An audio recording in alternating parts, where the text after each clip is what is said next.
తిరుమలలో భక్తుల రద్దీ కొనసాగుతోంది. శ్రీవారి దర్శనం కోసం పెద్ద సంఖ్యలో భక్తులు తరలివస్తున్నారు. దాంతో తిరుమల గిరులు భక్తజన సంద్రంగా మారాయి. క్యూ లైన్ కాంప్లెక్స్లోని భక్తులతో నిండిపోయాయి. నిన్న 79,000 మంది భక్తులు స్వామివారిని దర్శించుకున్నారు. భక్తుల సంఖ్య పెరుగుతూ ఉండడంతో టీటీడీ కీలక నిర్ణయం తీసుకుంది. అభిషేక సేవ సమయంలోనూ సామాన్య భక్తులకు అనుమతిస్తోంది. ఇవాళ అభిషేక సేవ సమయంలో 5,850 మంది భక్తులకు స్వామివారి దర్శన భాగ్యం కల్పించింది.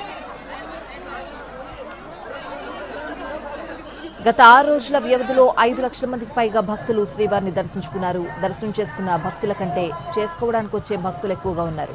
సర్వదర్శనానికి సంబంధించి వైకుంఠం క్యూ కాంప్లెక్స్లోని 31 కంపార్ట్మెంట్లు, నారాయణగిరి ఉద్యానవనంలో ఉన్న 9 కంపార్ట్మెంట్లు, ఆల్వా ట్యాంక్ చుట్టూ ఉన్న క్యూ లైన్లు నిండిపోయి కృష్ణతేజ అతిథి గృహం సర్కిల్ నుంచి బాటగంగా ఆలయం శిలాతోరణం మీదుగా ఆక్టోపస్ బిల్డింగ్ వరకు క్యూ లైన్లో భక్తులు వేచి ఉన్నారు. దీంతో భక్తులను పాచకాలువ గంగమ్మ ఆలయ ప్రాంతం నుంచి క్యూ లైన్లోకి అనుమతిస్తోంది టీటీడీ. శ్రీవారి ఆలయంలో పూజా కైంకర్యాల రీత్యా గురు శుక్రవారాల్లో దర్శన సమయం తక్కువగా లభిస్తూ ఉంటుంది. దీంతో టైం మేనేజ్మెంట్ పై దృష్టి పెట్టింది టీటీడీ.